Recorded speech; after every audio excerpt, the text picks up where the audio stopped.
Assalamualaikum warahmatullahi wabarakatuh. Hamdan wa syukran lillah la haula wala quwata illa billah amma ba'dah. Beli bawang keliru merica. Gus Miftah kembali datang dengan membawa cinta. Cintaku kepada Sobat Indihome seperti coronavirus. Tidak nampak sih, tapi sangat serius. Nah, kenapa kok Gus Miftah sudah mulai kultumnya dengan gombalan-gombalan cinta?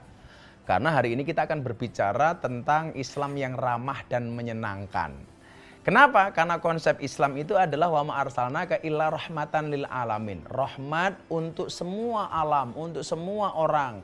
Tidak hanya rahmatan lil muslimin, tetapi rahmat untuk seluruh sekalian alam. Tentunya kemudian kita berislam ini harus menyenangkan. Maka satu saat ketika Deddy Corbuzier memutuskan masuk Islam, gue cerita ya. Karena waktu itu dia telepon saya, Gus Miftah, I will to be a Muslim. Saya pengen menjadi seorang Islam. Waktu itu saya tolak, nggak usah, kamu nggak usah masuk Islam. Kenapa? Jadi orang Islam itu berat, Ferguson, berat, cukup aku saja. Kamu nggak akan kuat, saya bilang. Tetapi Deddy ngeyel.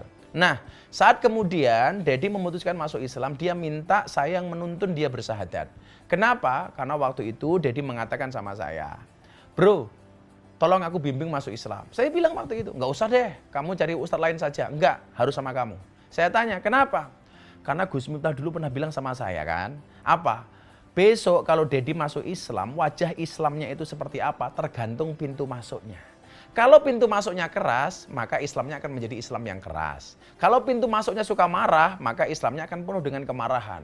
Tapi kalau pintu masuknya ini ramah, maka Islamnya akan menjadi Islam yang ramah dan menyenangkan.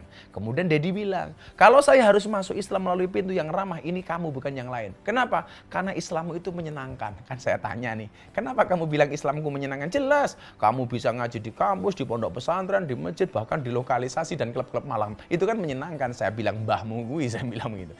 Tapi intinya apa? Bahwa sesuatu yang menyenangkan itu asik gitu loh. Bahwa Islam ini adalah gambaran agama yang betul-betul solutif. Wah, kayak customer service-nya Indihome lah.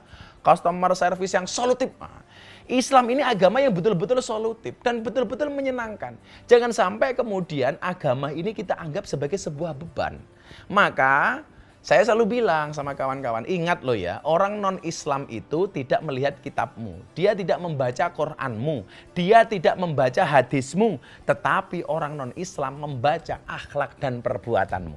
Itu artinya apa? Kalau kamu pengen menggambarkan Islam ini agama yang menyenangkan, tentunya yang dilihat oleh orang itu akhlak dan perbuatanmu. Maka perbaikilah akhlak dan perbuatanmu. Maka begitu luar biasanya kedatangan Nabi Muhammad SAW ke muka bumi ini. Beliau mengatakan, innama bu'istu liutammima makarimal akhlak. Sesungguhnya aku diutus ke muka bumi ini untuk apa? Untuk menyempurnakan akhlak. Karena pribadi-pribadi yang menyenangkan adalah pribadi yang tentunya memiliki akhlak-akhlak yang menyenangkan. Maka coba kamu lihat, orang itu kalau menyenangkan pasti banyak diingat oleh orang. Contohnya Abu Nawas. Abu Nawas itu orang yang sangat lucu dan menyenangkan. Maka hari ini dia dikenal. Siapa lagi contohnya? Gus Dur. Apalagi Gus Dur. Orang yang begitu menyenangkan kepribadiannya.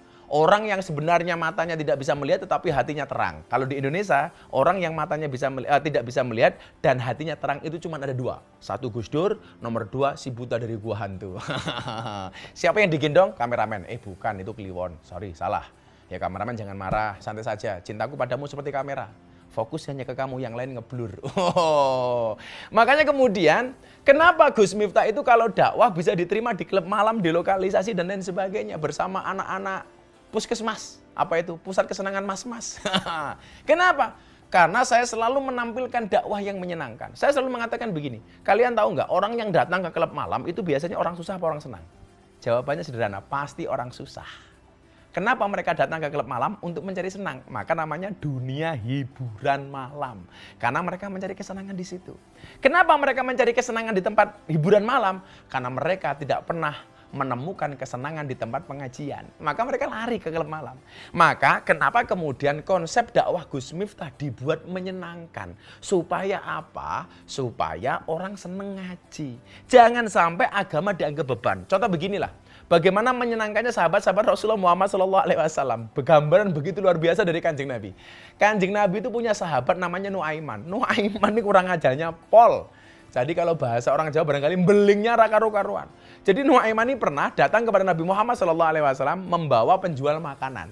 kepada Nabi Muhammad. Nah, Nabi Muhammad merasa ditraktir oleh Nuaiman. Akhirnya beliau makan bersama Nuaiman. Selesai makan, Nuaiman pergi meninggalkan Nabi dan penjual makanan. Saat itu Nabi Muhammad SAW menegur Nuaiman. Hei Nuaiman, kok ini belum kamu bayar, kamu sudah pergi bagaimana? Kan yang bawa penjual makanan kamu. Apa jawaban Nuaiman? Nabi apa ya pantas. Masa kok umat bayarin Nabi? Kan nggak pantas itu. Akhirnya Kanjeng Nabi Muhammad yang bayar makanan yang dimakan oleh Nuaiman. Itulah gambaran pribadi-pribadi yang menyenangkan. Juga teman-teman nih, teknisi IndiHome, totalitas menjaga jaringan. Makanya kalau kemudian ada komplain dari Sobat IndiHome, ya kita terima dengan menyenangkan saja. Kalau kemudian orang tengil banget, Gus, sudah. Saudara, tapi kita dicari-cari kesalahan terus, Gus, santai saja. Ketika ada orang membicarakan kekuranganmu, tersenyumlah. Kenapa? Karena kekuranganmu saja diperhatikan, apalagi kelebihanmu. Jadi saya pikir pribadi-pribadi yang menyenangkan yang pada akhirnya akan dikenang oleh banyak orang. Dia akan mempunyai banyak sahabat, dia akan mempunyai banyak umat, dia akan mempunyai banyak pengikut. Jelas, jadilah pribadi yang menyenangkan. Salah satunya apa? Menampakkan kepribadian yang menyenangkan tentunya dengan senyuman yang menghiasi bibirmu. Ingat, tabassamu ka fi wajhi akhika shadaqah. Senyummu atas saudaramu adalah sedekah. Maka tersenyumlah. Jadi kalau kamu punya istri di rumah, kamu lihat banyak tersenyumnya apa banyak merengutnya. Senyum itu gambaran surga, merengut itu gambaran neraka. Kalau istrimu di rumah merengut, terus jangan-jangan rumah tanggamu kayak neraka. Terima kasih. Assalamualaikum warahmatullahi wabarakatuh.